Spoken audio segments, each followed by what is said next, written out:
Si VP Sara tatawid, kaya tumigil muna tayo. Tigil muna tayo dahil tatawid si VP Sara, ha? Ingat lang.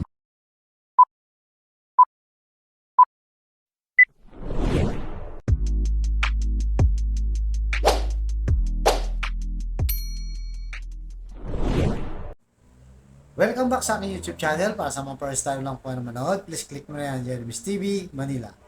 Anyway guys, wala nang bayad to, libre lang. Tulong mo na lang din sa kapwa mo. Alright? Thank you very much po. So topic natin po today's video, Inday Sara, viral. Umabot na ng 2.8 million. O, baka nasa 3 million na ngayon yung views. Dahil sa traffic na abala ang tao. So siya nga ba ang talagang nagpa-traffic, di ba? Diyan sa may Commonwealth. So sa hindi nakakaalam ang Commonwealth guys, napakalaking kalsada niyan.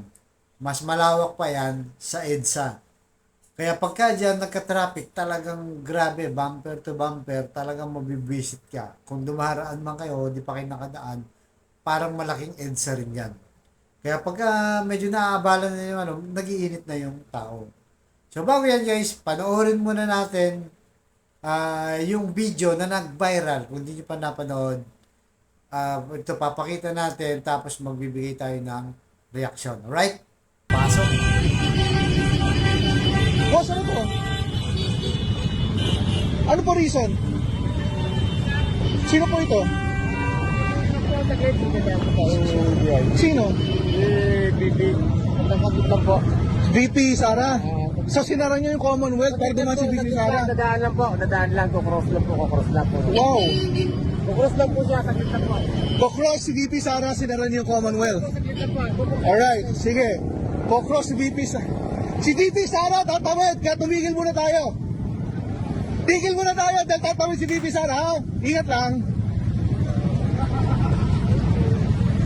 Wala pong magagalit. Si VP Sara po tatawid lang. Dali na po, ha? Understanding lang po, tatawid daw si VP Sara. Alright. So guys, napanood nyo, di ba? Mukhang mainit ang ulo. So nakita nyo naman yung pulis, di ba? Habang yung nagbibideo, lumalapit, tinanong niya, boss, anong dahilan? Kasi kinat niya yung traffic, di ba? Wala siyang pinadaan, stop lahat. Ngayon, nagtanong nga yung isang concerned citizen, boss, anong dahilan? Sabi nga nun, di ba? Bakit traffic? Sabi niya. May dadaan po. Sino? Sabi niya, si BP. So, nagtanong siya, BP. Sinong BP? BP Sara, sabi niya. Oo, sabi niya. Sumagot naman yun, no? Oo, sabi niya, ano lang po, dadaan lang. Kumbaga, tatawid lang po, saglit lang, sabi niya. So, doon na nag-init yung ulo nung uploader na kumuha ng video. Kaya sabi niya doon sa mga nakamotor, nakita niyo, di ba? Oh, dadaan si Sara, sabi niya. Traffic pasensya na muna kayo, huwag kayong magagalit, sabi gano'n, di ba? So, nakakaabala. So, alam naman natin dito sa Metro Manila, napakatindi ng traffic. Talagang pag naabala ka, talagang maraming mag-iinit ang ulo at maiinis. So, ngayon guys, nung sa araw pa kasi yan yung latest ngayon, yung pulis dyan na nagmando ng traffic, sinipak na daw sa pwesto o nirelieve na. Dahil nga doon sa pangyayari at napahiya itong si BP Sara. At yun na nga, naglabas na kagad ng statement na hindi daw siya yung nagpatigil ng traffic. Yun ang depensa ang statement ni Inday Sara.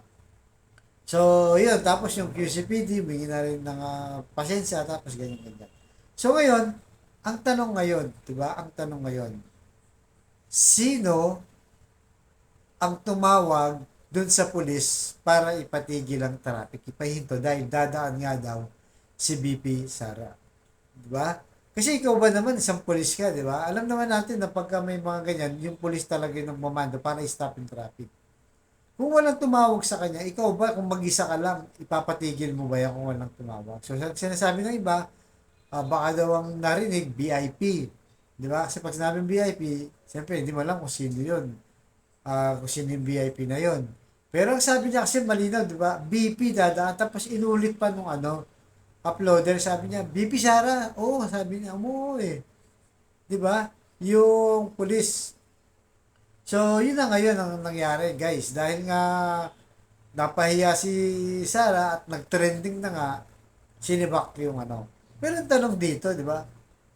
Sino ang nag-utos? Hindi ba dapat ang sisimpakin niya yung hepe? Siyempre, yung pulis ginagawa lang yung trabaho niya. Nakita niyo na, mabait pa, di ba? Humihingi pa ng pasensya, malumani pa magsalita. Sabi niya, dadaan lang po saglit, tatawid lang, magkukross lang, sabi niya. So, ngayon, ang isa pong katanungan dito, sino yung VIP na sinasabi kung hindi yun si BP Sara? Di ba? Mapapaisip ko rin, bakit hanggang ngayon hindi pa rin nila pinapangalanan na kung sino yung dumaan. At isang issue pa dito, guys, hindi rin nabanggit yung video kung kailan nakuhanan. Di ba? Kung kailan nakuhanan. Kasi sinasabi, depensa ni BP Sara, nasa probinsya daw siya. Kasi World Teachers Day, nandun siya. So, talagang mapapaisip ka talaga, di ba? Kung hindi nga siya, sino yun? Kailangan linawin kasi yun eh. Dahil nga, yung pulis, kawawa naman, ginawa lang yung trabaho, napagutusan lang, sumunod lang sa mataas. Ngayon, sa pa yung sinibak. At ngayon, nahabulin pa yata yung nag-upload. Siyempre yun, nagkataon siguro na video lang niya, di ba? So ngayon, ang tanong ngayon, sino nga ba talaga ang nag-utos dun sa pulis na mas mataas? Hindi ba dapat yun ang managot?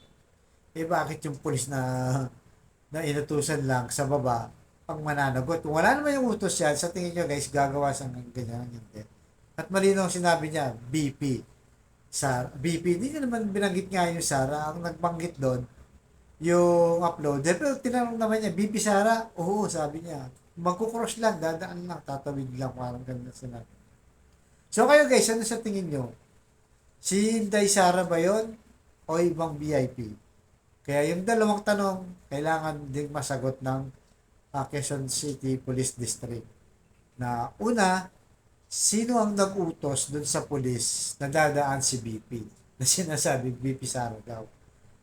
Pangalawa, kung hindi yun si BP Sara, sino yun? Bakit ayaw pangalanan ng police kung sino yung dumaan na yun? Kasi hindi pinakita sa video guys na yung dumaan kung sino yun. Wala na. Hanggang doon lang sa hanggang pag-uusap eh.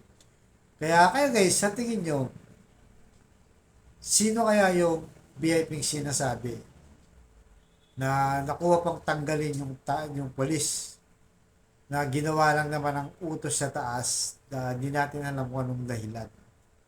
Di ba? So, mapapaisip ka talaga. Kaya kayo guys, kung anong nasa isip nyo, kailangan para sa atin, linawin lang. Madali na magsabihin, di ba? Kung sino yung nagputos, imbestigahan, kausapin, di ba? Sabihin sa madlang people na ito yung nagputos. At pangalawa, pangalanan nyo na kung sino yung VIP na yun na dumaan. Hindi kasi natin alam dahil walang date.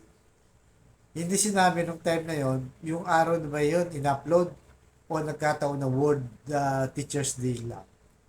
Yan ang palaisipan pa rin. Kahit tinanggi na ng Vice President sa kanyang statement, klaro lang, di ba? Ano ba naman kung kinlaro nila na ito yung VIP dumaan at ito rin yung nagutos, hindi maklear yung pangalan. Yun lang tayo dito, di ba? Kasi nga, siyempre, importante din yun kasi nakakaabala sila sa traffic, di ba? Alam naman natin, pag naabala ka, lahat may lakad dyan. Pumapasok sa trabaho, may mga business deal yan. So, malaking abala. Lalo na kung ganun kalaking kalsada ang iyong ipapahinto para lang sa isang VIP na alam naman natin, sila yung hari ng kalsada, guys. Wala tayong magagawa dyan pagka yan ang dumaan. Akala mo naman, sila lang yung may karapatan sa ganyan. Lahat naman tayo, di ba, naghahanap buhay, tatrabaho. So, kayo guys, malaya po kayo magkomento kung anong gusto nyo. Kung si Inday Sara ba yun o hindi. Yun lang ang pinakamatinding tanong dyan. So, tayo, hindi pa yung malilinawan, hindi pa na tayo masyadong kumbinsido kung si BP nga yan o hindi. So, kung hindi siya, sino yun? Yun lang, dalawang tanong lang guys, pero mabigat na hindi pa ngayon sinasagot ng Quezon City Police District. Alright guys, hanggang dito na naman po. Susunod yung vlog. Thank you very much.